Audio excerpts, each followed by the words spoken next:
Okay, so for our biome, we have the tropical rainforest.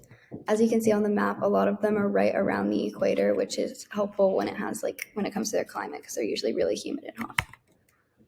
There are four layers. There's the emergent, canopy, understory, and forest floor. The emergent is full of really tall trees, like they're all over 130 feet, and they're kind of spaced out. The canopy is really thick. It's all 100 to 130 feet, and it creates kind of like a roof over the lower layers.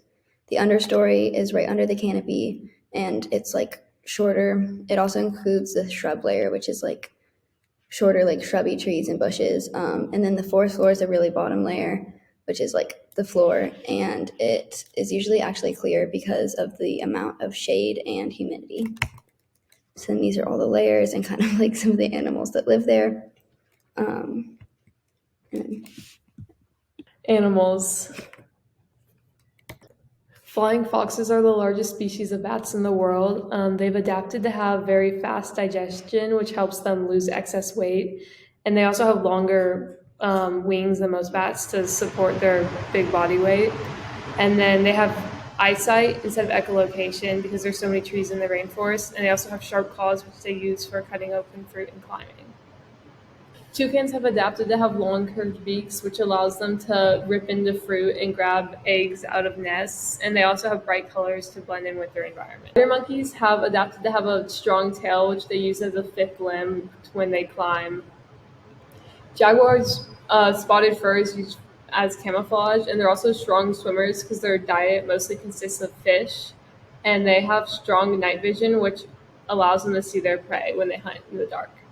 Poison dart frogs are bright colors which signify danger to predators, and then some other frogs who aren't poisonous have adapted to look like the poison dart frogs to trick predators into not eating them.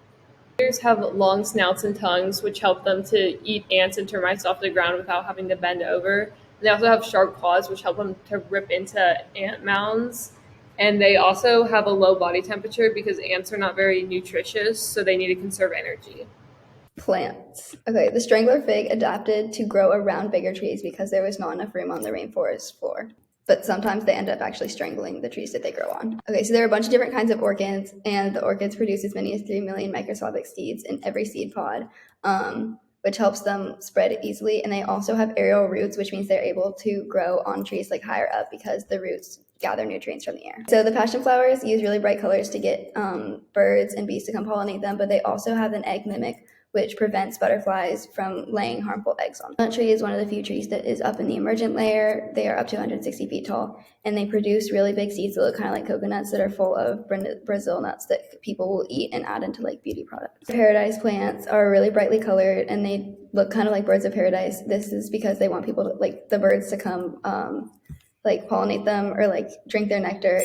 And they also have adapted to have root balls that grow really like tightly together, so that when they can grow, they'll grow like really close.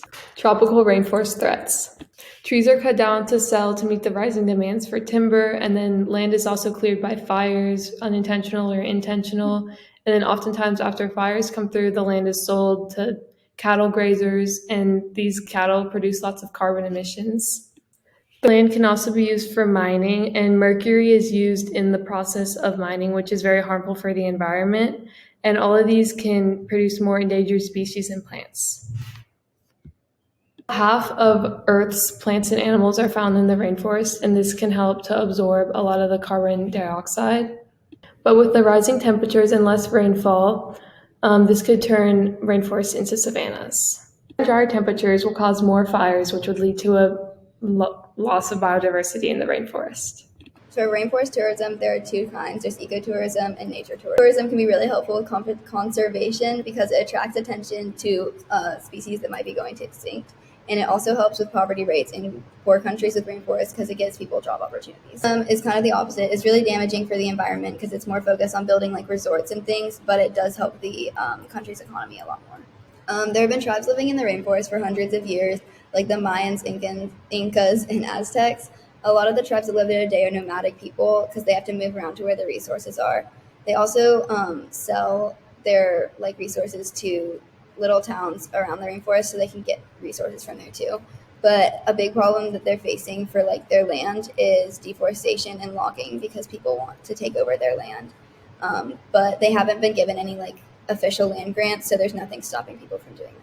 Here are sources. Thank you so much for listening to our presentation.